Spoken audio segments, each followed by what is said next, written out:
बोलो गीता माता की जय। ओम श्री परमात्मने नमः। श्रीमद् भगवद गीता द्वितीय अध्याय 72वां श्लोक। एषा ब्राह्मी स्थिति पार्थ नैनां प्राप्य विमुह्यति स्थित्वा वास्यामन्त कालेऽपि ब्रह्म निर्वाणं रक्षति। हे अर्जुन, ये ब्रह्म को प्राप्त हुए पुरुष की स्थिति है। इसको प्राप्त होकर योगी कभी मोहित नहीं होता।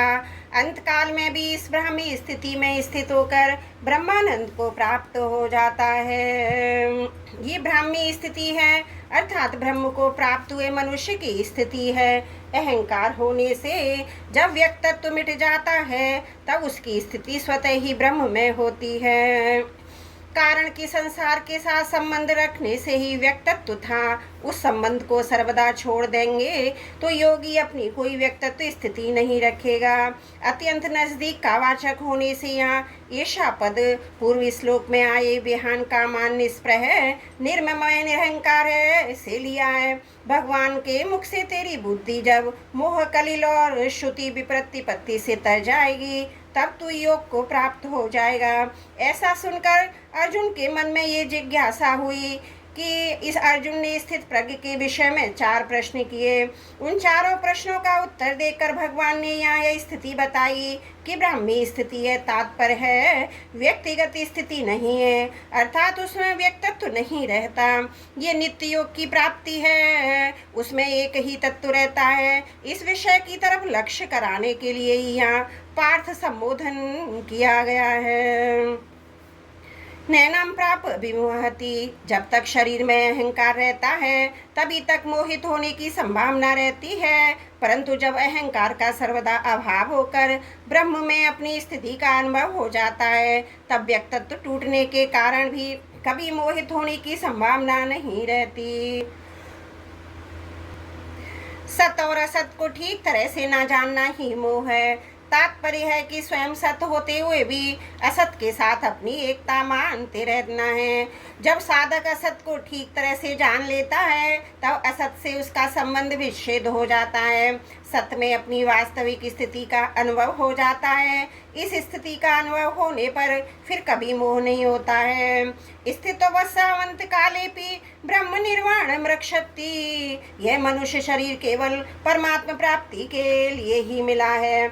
इसलिए भगवान ये मौका देते हैं कि साधारण से साधारण और पापी से पापी व्यक्ति ही क्यों ना हो, अगर वह अंत काल में अपनी स्थिति परमात्मा में कर ले, अर्थात जड़ता से अपना संबंध विच्छेद कर ले, तो उसे भी निर्वाण शांत ब्रह्म की प्राप्ति हो जाएगी। ये जन्म मरण से मुक्त हो जाएगा। ऐसे ही बात भगवान ने 7वें अध्याय के 30वें श्लोक में भी कही है। अधिभूत अधिदेव अधियज्ञ एक भगवान ही है।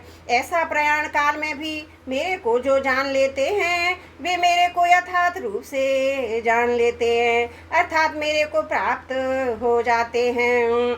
दूसरी बात है कि भगवान उस ब्रह्मी स्थिति की महिमा का वर्णन करते हैं। इसमें यदि अंत काल में कोई स्थित हो जाए तो शांत ब्रह्म को प्राप्त हो जाता है। जैसे समबुद्धि के विषय में भगवान ने कहा, इसका थोड़ा सा भी अनुष्ठान महान भय से रक्षा कर लेता है। ऐसे ही यहाँ कहते हैं अंत काल में भी ब्राह्मी स्थिति हो जाए, जड़ता से संबंध विच्छेद हो जाए तो निर्माण ब्रह्म की प्राप्ति हो जाती है। इस स्थिति का अनुभव होने में जड़ता का राग ही बाधक है। ये राग अंत काल में कोई छोड़ नहीं देता, उसको अपनी स्वतः सिद्ध वास्तविक स्थिति का अनुभव हो जाता है।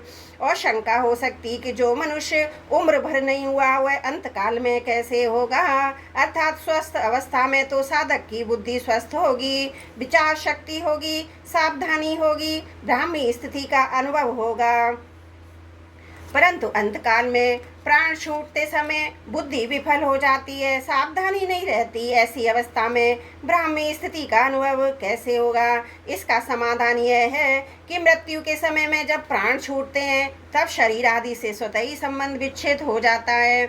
यदि उस समय स्वतः सिद्ध सत्व की तरफ लक्ष्य हो जाए तो उसका अनुभव सुगमता से हो जाता है। कारण कि निर्विकल्प अवस्था की प्राप्ति में तो बुद्धि विवेक आदि की आवश्यकता है, पर अवस्थातीत तत्व की प्राप्ति में केवल लक्ष्य की आवश्यकता है। ये लक्ष्य चाहे पहले के अभ्यास से हो जाए चाहे किसी शुभ संकल्प से हो जाए, चाहे भगवान या संत की अहेतु की कृपा से हो जाए, लक्ष्य होने पर उसकी प्राप्ति स्वतः सिद्ध है। यहाँ अपी पद का तात्पर्य है अंतकाल से पहले जीवित अवस्था में स्थिति प्राप्त कर ले तो वह जीवन मुक्त हो जाता है, परंतु अगर अंतकाल में भी वह स्थिति हो जाए, निर्मम अहंकार हो जाए तो भी मुक्त हो जाता है। इसका तात्पर्य है स्थिति तत्काल हो जाती है। स्थिति के लिए अभ्यास करने का, ध्यान करने का, समाधि लगाने की किंचित मात्र भी आवश्यकता नहीं है। भगवान ने यहाँ कर्मयोग के प्रकरण में ब्रह्म निर्वाणम किया। इसका तात्पर्य जैसे सांख्य योगी को निर्वाण ब्रह्म की प्राप्ति होती है, ऐसे ही कर्मयोगी को भी निर्वाण ब्रह्म की प्राप्ति होती है। इसी बात को भी श्लोक में कहा गया, सांख्य योगी द्वारा जो स्थान प्राप्त किया जाता है वही स्थान कर्मयोग द्वारा भी किया जाता है। जड़ और चेतन ये दो पदार्थ हैं। प्राणी मात्र का स्वरूप चेतन है, पर उसने जड़ का संग किया हुआ है। जड़ की तरफ आकर्षण होना पतन की तरफ जाना है, चिन्मय तत्व की तरफ आकर्षण होना उत्थान की तरफ जाना है, अपना कल्याण करना है। जड़ की तरफ जाने में मोह की मुख्यता होती है, परमात्मा तत्व की तरफ जाने में विवेक की आवश्यकता होती है। समझने की दृष्टि से मोह विवेक के दो दो विभाग कर सकते हैं, अहंता ममता युक्त मोह, कामना युक्त मोह, सत असत का विवेक, कर्तव्य अकर्तव्य का विवेक। प्राप्त वस्तु शरीर आदि में अहमता ममता करना, अहमता ममता मोह है। अप्राप्त वस्तु घटना परिस्थिति आदि की कामना करना, ये कामना युक्त मोह है। शरीरी अलग है, शरीर अलग है। शरीरी सत है, शरीरी आत्मा है, शरीर असत है। शरीरी चेतन है और शरीर जड़ है। इसको ठीक तरह से अलग अलग जानना सत असत का विवेक है। कर्तव्य क्या है, अकर्तव्य क्या है, धर्म क्या है, अधर्म क्या है, इसको ठीक तरह से समझकर उसके अनुसार कर्तव्य करना, अकर्तव्य का त्याग करना, कर्तव्य अकर्तव्य का विवेक रखना। पहले अध्याय में अर्जुन को भी दो प्रकार का मोह हो गया था, जिसमें प्राणी मात्र फंसे हुए हैं। अहमता को लेकर हम दोषों को जानने वाले धर्मात्मा हैं, और ममता को लेकर ये कुटुंब भी मर जाएंगे।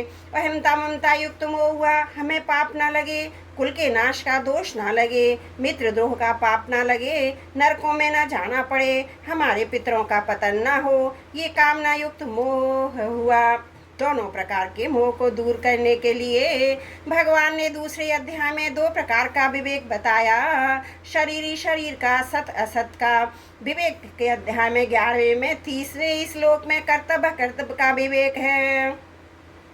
शरीरी शरीर का विवेक बताते हुए भगवान ने कहा, मैं तू और ये राजा पहले नहीं थे, ये बात भी नहीं, आगे नहीं रहेंगे, ये बात भी नहीं। हम सभी पहले भी थे, आगे भी रहेंगे, और ये शरीर भी नहीं थे और आगे भी नहीं रहेंगे। बीच में भी प्रति क्षण बदल रहे हैं। जैसे शरीर में कुमार, युवा, वृद्धावस्था, ये अवस्थाएं बदलती हैं। जैसे मनुष्य पुराने कपड़ों को छोड़कर नए वस्त्र धारण करता है, ऐसे ही जीव अपने पहले शरीर को छोड़कर दूसरा शरीर धारण करता है। यह तो अकाट्य नियम है, इसमें चिंता की, शोक की बात ही क्या है।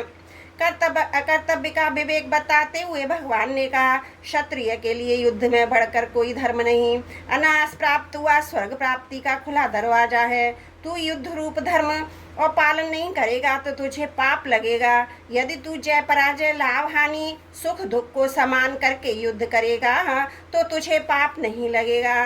तेरा तो कर्तव्य कर्म करने में ही अधिकार है, फल में कभी नहीं। तू कर्म फल का हेतु भी मत बन, और कर्म ना करने में तेरी आसक्ति ना हो। इसलिए तू कर्मों की सिद्धि असिद्धि में सम होकर, समता में स्थित होकर कर्मों को कर, क्योंकि समता ही योग है। जो मनुष्य समबुद्धि से युक्त होकर कर्म करता है वह जीवित अवस्था में ही पूर्ण पाप से रहित हो जाता है। त्रुटियों के लिए क्षमा प्रार्थी हूँ। ओम तत्सती श्रीमद्भगवद गीता सुपनिषद सुब्रह्म विद्यायाम योग शास्त्रे श्री कृष्ण अर्जुन संवादे सांख्य योगो नाम द्वितीय अध्याय समाप्त। हे प्रभु, मैं आपको कभी न भूलूं। नारायण नारायण। वसुदेव सुतं देवं कंस चारुण मर्दनम देवकी परमानंदम कृष्णं वंदे जगद्गुरुम्।